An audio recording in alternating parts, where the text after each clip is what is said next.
所以骑这种车是你不要拿来飙，哦，它不适合飙车，哦，你就要骑得很随心所欲，这样慢慢骑就好。这台车你会推荐给新手吗？会，怎么说？因为它的坐姿，它坐垫低，对，它新手的话，一般都会怕倒车，它车子虽然重，可是因为你可以双脚着地平踩，对你就可以有那个安全感，还行。对。大家好，我是奈生。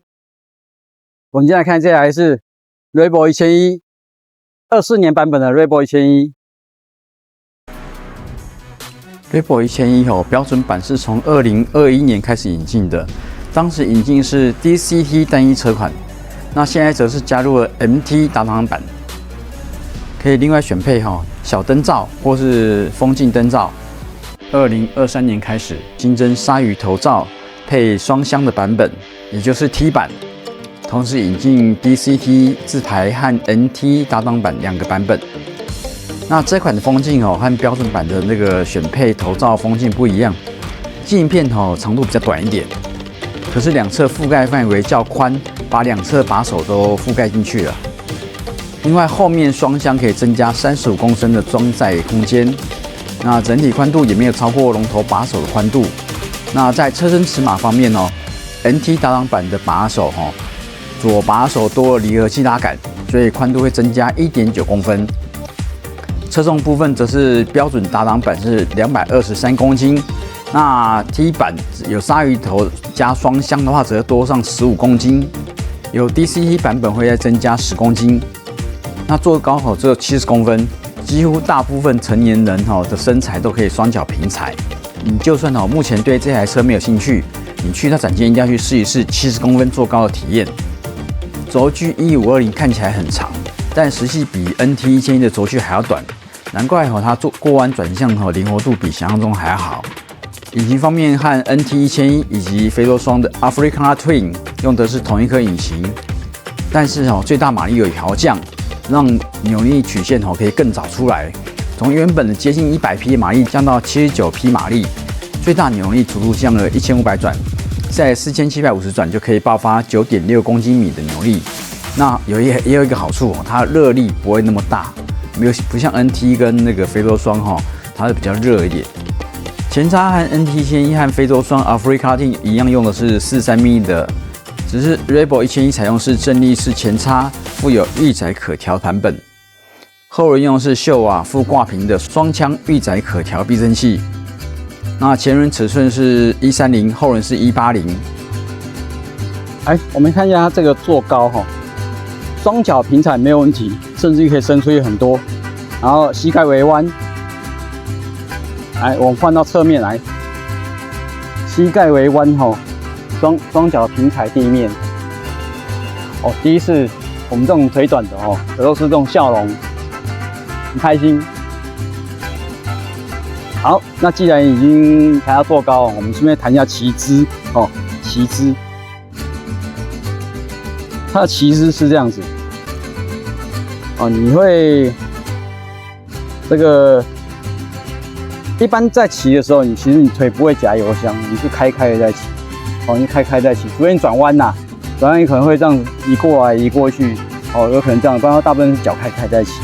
你看这个位置是稍微有一点倾斜往前的往前倾斜的位置，很像说你坐在那个客厅的这个茶几上面要看电视吃饭会有点倾斜，然后这个脚的这个也是有一点点还好啦只是说你要习惯一下这个脚踏位置。所以刚开始我脚踩着我脚踏在哪边是在前面的位置习惯之后就还好，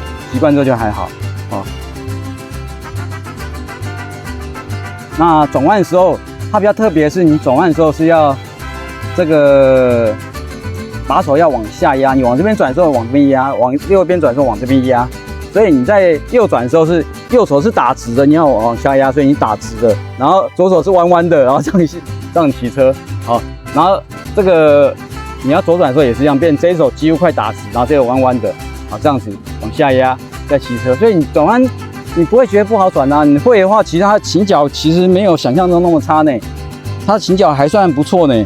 哦，你说磨到有啦，你如果装保管的话，你可能倾角会缩小很多。不然的话，其实这个磨到这个棒棒糖，它倾角还够大，只是说因为它的轴距比较长，有时候你一个弯速度快一点，就要压比较深。好，这个是没办法，因为车身特性、物理特性关系。所以你说什么用倾角来算这个有没有违规？拜托，每个车种不一样，好不好？你轴距长的那个倾角很大，你才能过一个小弯。你一个小弯车身就要倾斜，没办法。如果是那种轴距很短的，你车身一点点就过去了，那你怎么说它倾角怎么样？你那个轴距都一样长吗？不一样啊，轮子大小也不一样啊。你倾角怎么定出来？哦，这个定出这个倾角法则的人哦，物理没学好，我只能这样讲，物理有问题。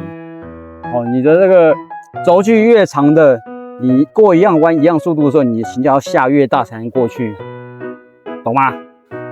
来，我们看一下这台车的大灯哈，这是近光灯、远光、pass 灯，然后双闪灯、方向灯，左边、右边。好，我们来看一下这台车的后刹车灯、方向灯、双闪灯。好，来接下来讲一下它的钥匙孔开关哦，电源开关在这个位置。哦，这是它电源孔开关。你要开电的时候，转到这样变 on， 转到这样变关电。那你如果要开这个坐垫的话，你是在关电状态下往下压进去，转，这是可以拿起来。我们可以打开看看坐垫长什么样吗？我来这样。还有个小小的空间，小的置物箱这样子。哦，刚好放行车记录器。那它龙头怎么锁？来，我们看一下哦。第一个，把这个先打到底，有没有看到？下三角台这边有个钥匙孔，插进去，上锁了，有没有？所以它电源跟这个龙头锁是分开的，哦，是分开的。来，我们来看一下它开关哦，这是它的把手开关，这是大灯、近灯、远灯、pass 灯、喇叭、方向灯。那这个是双闪灯，双闪灯。哦，那这个 sail 要搭配萤幕一起看。有没有？你看旁边有个小箭头，代表你现在是在上或下。Mode 是来切换这小箭头是上面还是下面？有没有？它总共有3个段位。哦，我们现在在这个模式底下，可以选择 Standard Range、User、Sport。好，那如果你切换到下面的话，你就可以选择其他部分，时间。里程，哇，这才1000公里，新车，还切换其他的，平均油耗，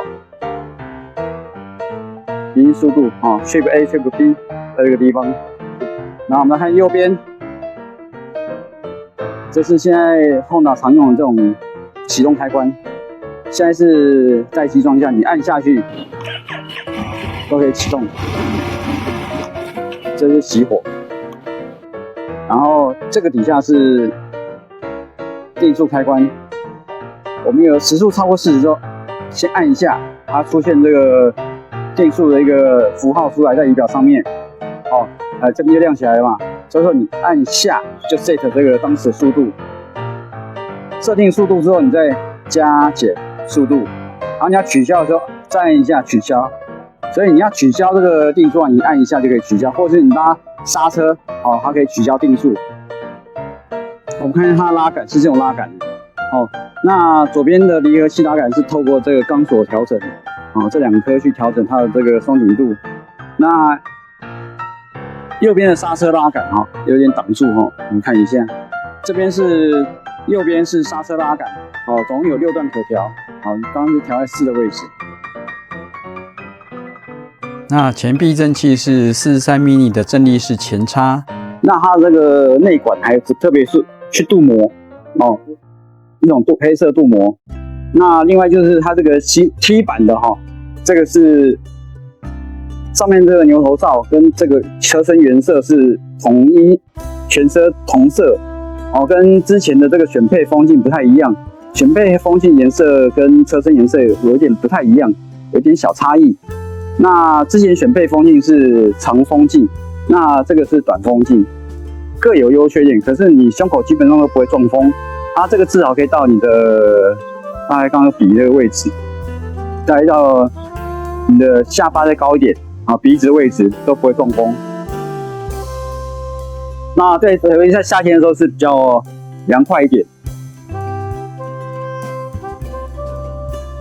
对，来看到后避震器是秀瓦的多段可调避震器，有挂气瓶，虽然被挡住了，有挂气瓶哦，有挂屏啊，后面是有挂屏的避震器，所以后面舒适度也很够。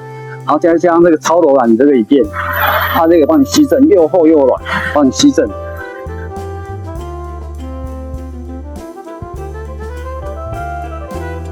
那前面的避震器前避震器上面有个旋钮，是预载可调的避震器。这次试驾包含 Raybo 1001T 打档版和22年标准 DCT 版本2款。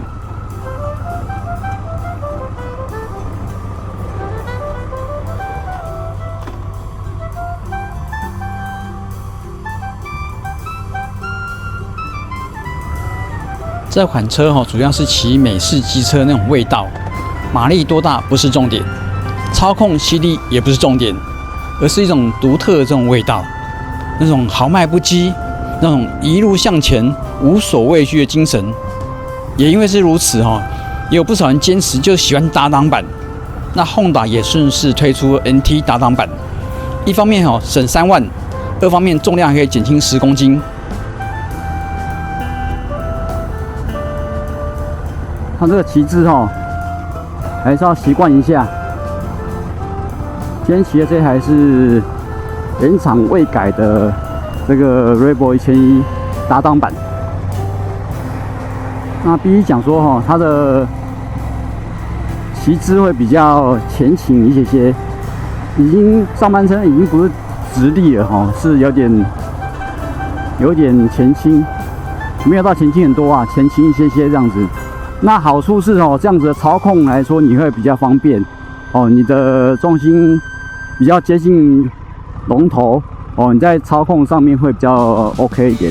那可是轻松度的话，确实是没有那么轻松因为你可以再直立一点的话，你会更轻松。那脚踏是真的是双脚平踩，双腿弯曲，第一次感觉到那种腿长的人那种感觉。然后坐垫很舒适，很柔软。那我摸过后座也是一样的材质是很柔软这种材质很柔软。那只是座椅的面积比较小后座的座椅面积比较小。那可能外面有需要可以到外面参考看人家改后座坐垫Raybo 1001它的坐姿比较低大家知道那个 Raybo 1001坐高低嘛，那坐姿也会比较低一点。那脚会往前跨，跟往前跟往外的方向跨，然后踩的位置不太习惯是因为它这个它是在变速箱2侧，然后脚踏位置在这个地方。是刚开始的时候我会找不到踩的地方，找不到脚踏的地方右脚踩上去对到左脚踩哪里找看看。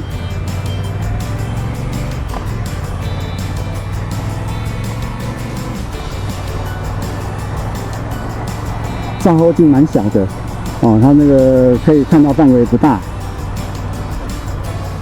因为它车身风格就是这种风格。那我要讲一下这个骑姿为什么让我比较不习惯的方式就是有点像我们在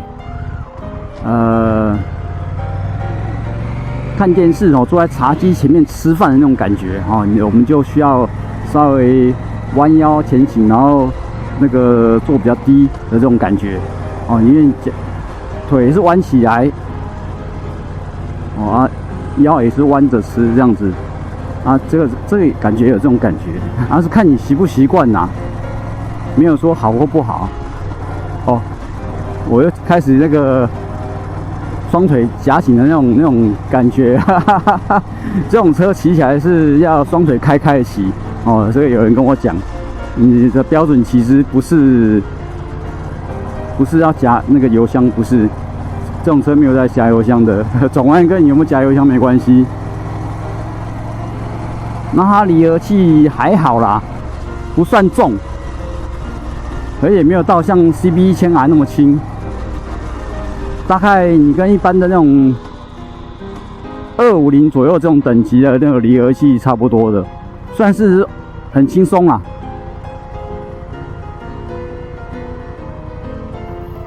然后我前面有这个小风镜哦，它是比较符合这种天气热的时候的这种感觉。它现在新款的这个 T 版哦，跟之前选配的这个风镜不太一样啊。之前选配风镜这边会比较窄一点，那这一次这个 T 版它是有护到这个把手部分，比较宽。那 T 版它的风镜比较短哦，只有到这个位置，所以你风大概吹起来大概是，如果高速的时候风大概吹起来到这个位置哦，胸口是没什么，不会有什么撞风问题啊。那如果想要那个挡风更高的话，那种之前上一代的这个选配风镜哦，它可以遮风到高速的时候遮风可以到这个地方。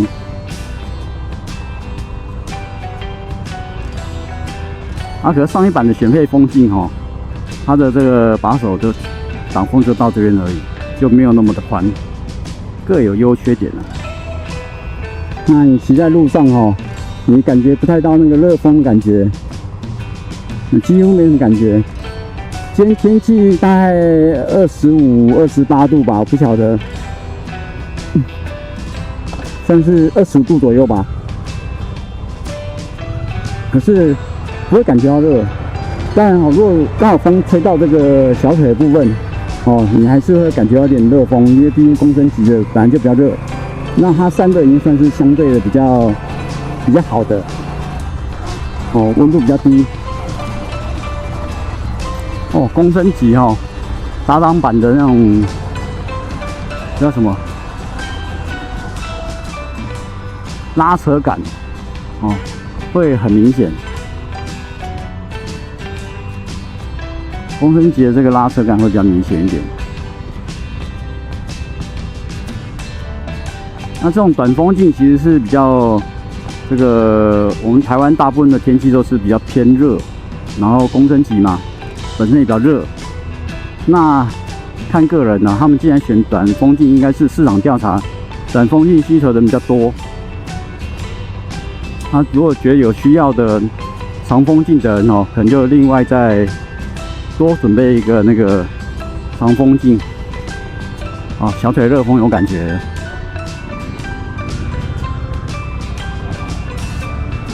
可是有动起来之后，热风感又消失了，我应该这样形容。必须讲，它公升级的这个热风会比较高、比较大一点。可是你现在停下来的时候，你因为脚放下来，你又没有靠近这个引擎的话，又还好。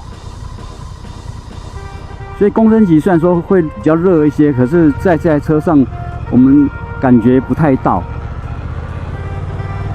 哦，每次那个停车之后起步，我脚踏位置都要再适应一下，找一下那个脚踏。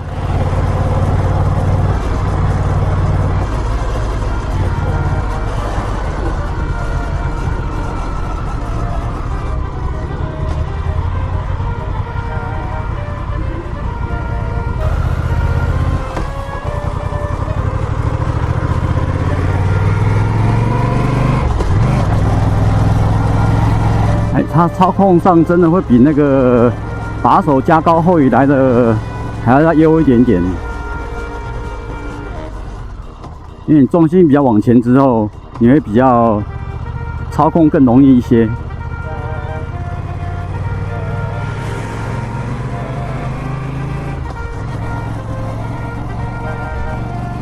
这台的低转扭力真的是很像那个柴油车啊，你很低的转速，它的扭力还是可以驱动这台车行进，所以难怪上次那个旧版 Rebel 1100的那个大哥说啊，它可以骑20到26，公升骑20以上算很省油哦，它这个离合器拉久还是会比较觉得有点重，还不错啊，它过弯倾角还 OK 呢，没有想象中那么容易磨到呢。哦，应该这么说啊，它因为轴距长，所以你转个弯，小弯你都要倾斜才有办法转。倒不是说不能转啊，就是说它的这个车轴距长，你的转的方式要习惯一下。哦，它的转法不太一样而已。所以原厂把手的设计应该是要为了这个转向操控比较容易的关系所调整出来的。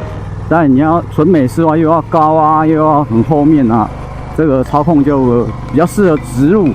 哦，台湾这种山路弯来弯去的话，这种偏稍微前面一点的话会比较合适一点。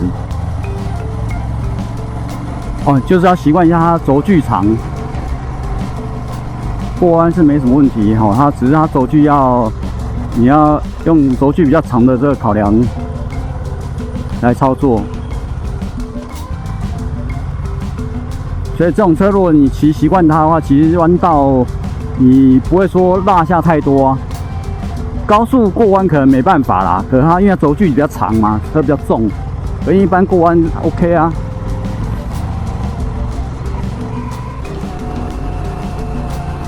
还有就是你那个脚踩的地方是齿轮箱位置，大概是接近车身重心的地方。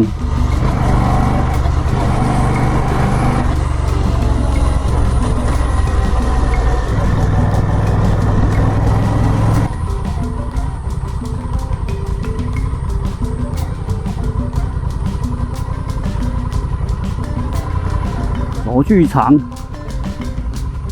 那就来个倒车，不是倒车哦，是倒车啊！姿势型转弯会不会？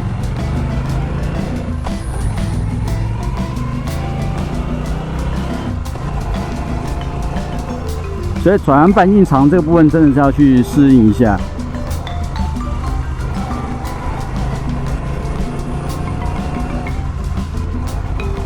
那这台车总结一下过弯没有说什么不好过，不会转弯的，没有，它灵活度还是 OK 的灵活度还是要 OK 的。那只是骑姿部分你们如果说对这种车有兴趣的要习惯一下它骑姿是稍微有点前倾的姿势，然后脚踩位置大概在那个齿轮箱的这个位置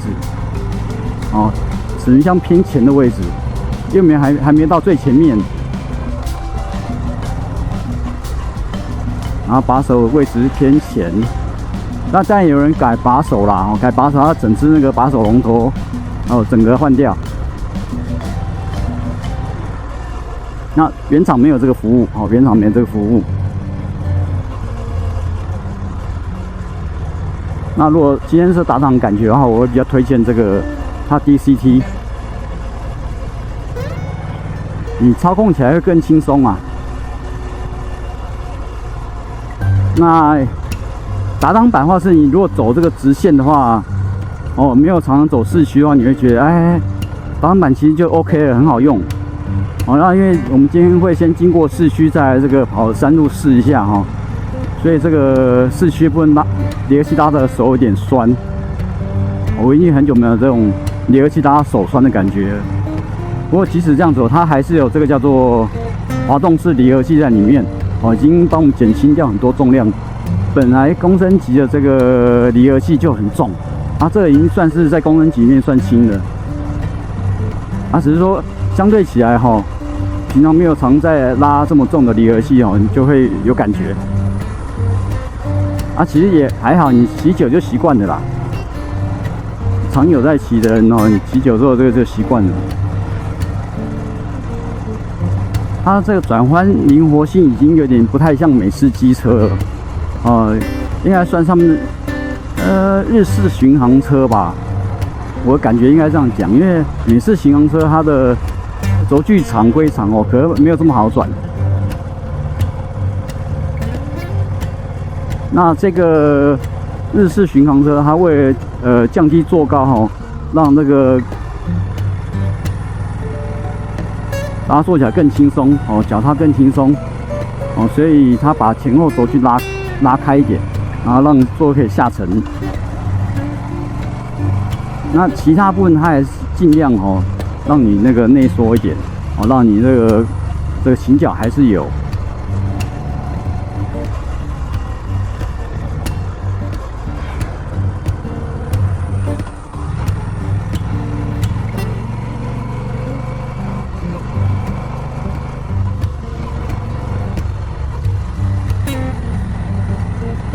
你看没有到不好转啊，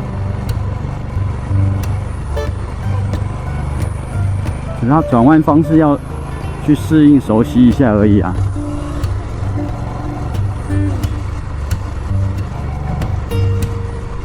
然后另外它的这个声浪哦，又跟 NT1100跟那个非洲装有点不太一样，虽然引擎同一颗，可它有一点那个美式 V 型双缸的那种味道，啵啵啵啵啵啵啵啵，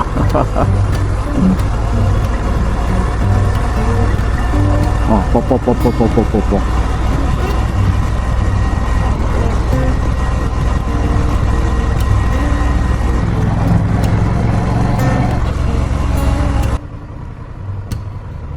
哦，这是它定速。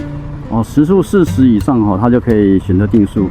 按下去之后，按 Set 往下按 Set 就可以设定当时的速度，然后加减，哦，可以微调速度。那你要解除啊，这个按一下哦就可以解除，或是你拉一下那个刹车哦，它就可以解除掉。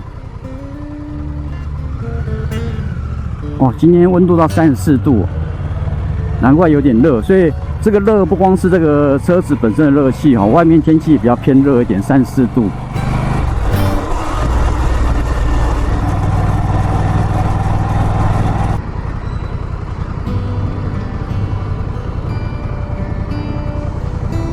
啊，你停车的时候很轻松啊。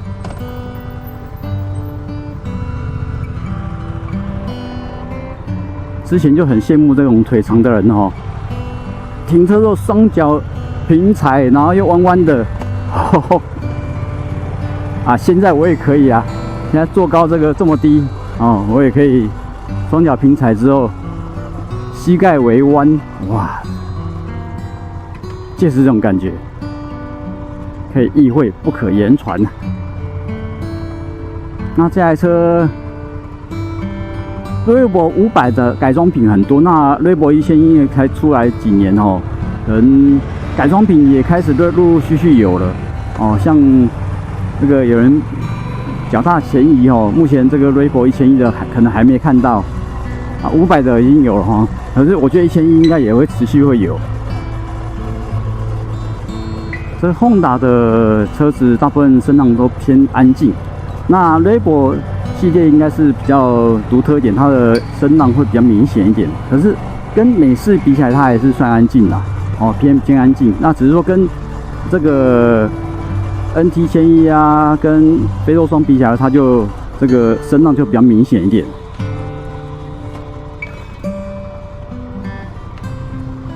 哎，对哦，这种车如果中快排会怎么样？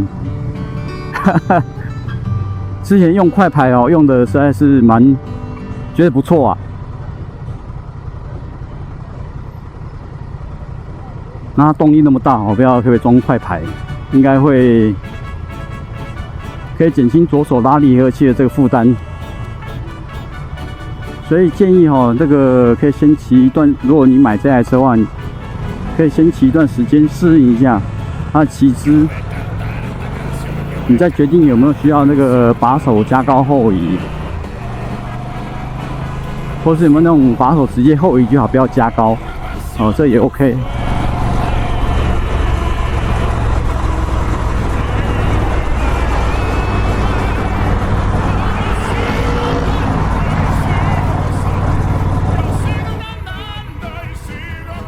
那接下来是试驾车友的 DCT 版本，那走的路线呢是台七往脚板山的方向。那它这台是有选配头罩风镜。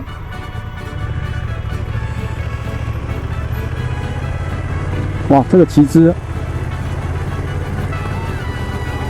还没有熟悉的人会比较不习惯，坐姿真的很低，然后双腿是有夹，可是哦，两脚是开在骑车，很特殊的一种，怎么讲？很特殊一种骑法。它转弯的灵活性比想象中来得好。它的坐姿会是直立的没有错，可是把手哦还是会感觉到偏前面一点点。这可能是为了操控性的考量哈，不然你坐太后面往后仰的话，你的操控性就变直人直直走。原厂考量可能它是这样考量，所以它没有说让你完全的往后躺，还是直直的这样子，稍微有一点点前倾，让你比较好控制这个方向。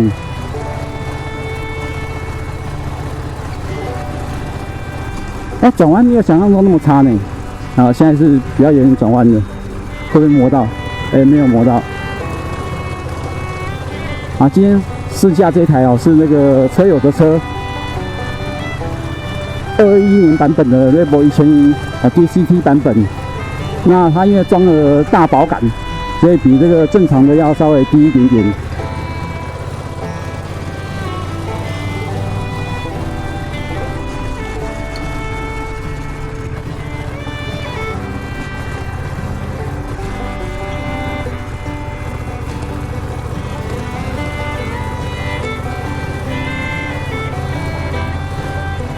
这个到隧道这边速限40，正常的时候你刚好可以在那边开启这个定速，你刚好出隧道的时候刚好是40，这样是比较安全的，免得到时候超速。以前真的没有骑过这种车呢，屁股还蛮舒服的，它那个坐垫是很软的坐垫。有点像那记忆泡棉那种整个包覆起来的感觉，所以虽然说它的变形时间比较短你会感觉到它是不是有可能比较硬一点，就还好，因为它的这个坐垫可以吸震。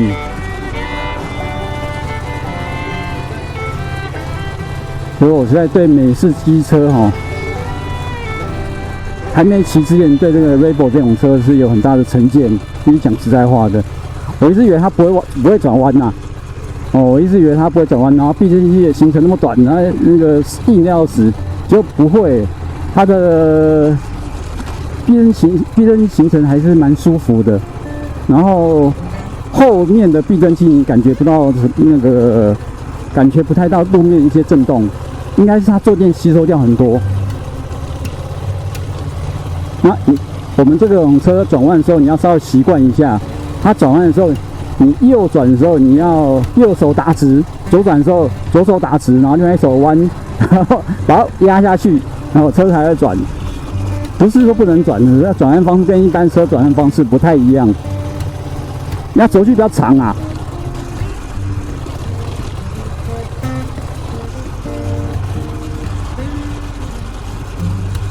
那像这种路，1100的公升级的超车是很容易的。转弯的时候，左转的时候就左手打直，然后左脚稍微开一下，就过去了。然后它感觉就是坐在引擎上面，引擎声很明显。升级好处是你这种山路啊、爬坡啊，油门转下去，它自动就降档，加速就力道就来了。那转的时候反而是右手打弯，左手打直。然后膝盖稍微压一下，这种车过。没有想象中那么差，还不错的。只是骑姿要习惯一下。平常正常在骑的时候是两手都放得弯弯的，这样比较轻松。不过如果是我自己在骑我还是会弄个把手后移，但身形不一样啦，不是说哪一个比较好啦。其实它转弯没有想象中那么差呢，也没有很容易磨到啊。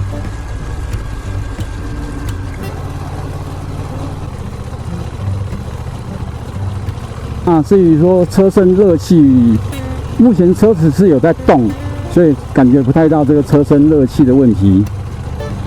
有一点点呢，刚风刚好吹到小腿的时候有感觉。那个小风镜虽然不大，可效果还不错。它也可以把你胸口的风整个遮蔽掉。那根据大哥的讲法说，你这台车跑高速之后，它的风镜刚好就可以把那个你这个眉毛以下的位置全部都给风给遮蔽过滤掉，导流掉。眉毛以下的风都可以帮你导流，把它导掉，不会直接打在你的这个身上。那这台车有个特色是它比较简配啊，车上没有什么明显的充电的地方也没有太多可以去挂装备的地方，顶多就装2个侧箱。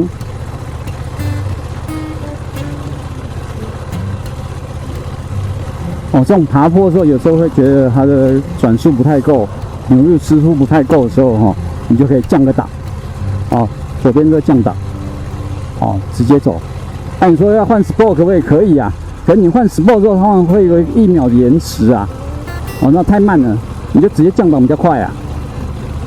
要不然你就是全程都用 Sport。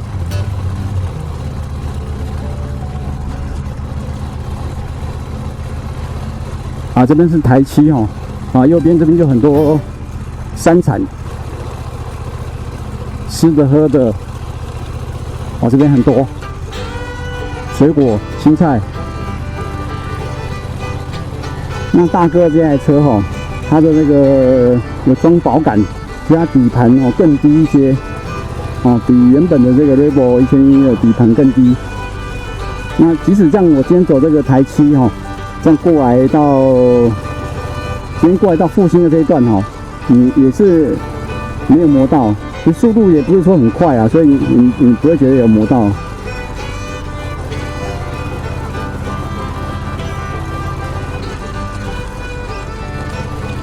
如果坑洞如果大一点，还是会有这个震动感觉它的行程没那么长。可是除了这种很比较大坑洞之外，基本上的震动都被它那个坐垫吸收掉很多，没什么感觉。这个 Revo 1100它的这个坐垫材质不晓得是乳胶还是记忆泡棉那种感觉，它的很柔软，吸震性非常好，又厚，所以你的地主吸震能力可以吸掉很多。它本身也是车身避震的一部分，很特别。骑这种车的骑姿有点感觉像你坐在比较是坐在比较低的沙发的这种感觉。它那个坐垫真的很软，像沙发超软的，所以屁股很舒服啊。只是说它坐姿是比较低的沙发，你要这种感觉。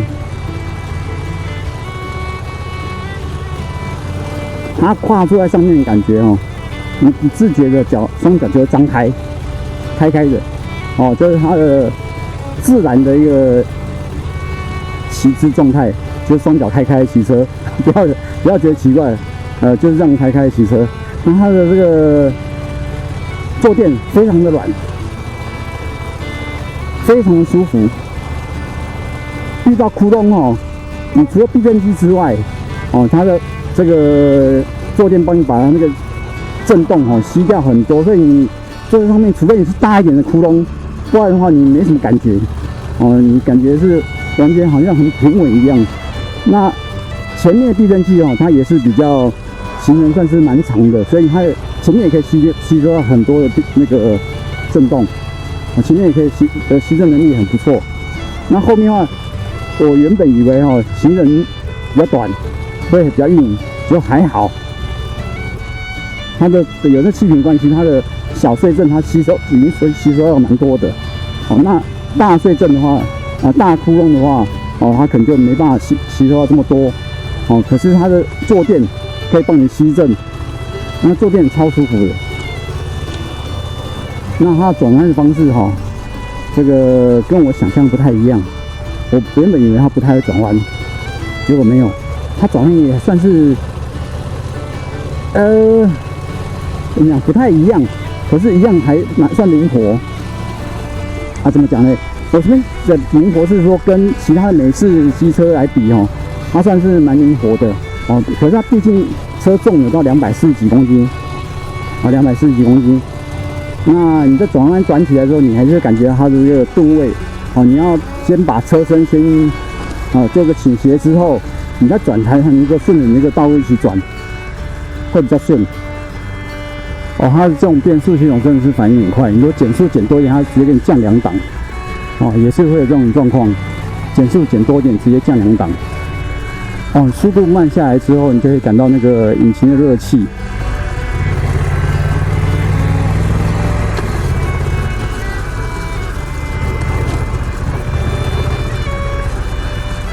这次还邀请到车主来分享他的使用心得。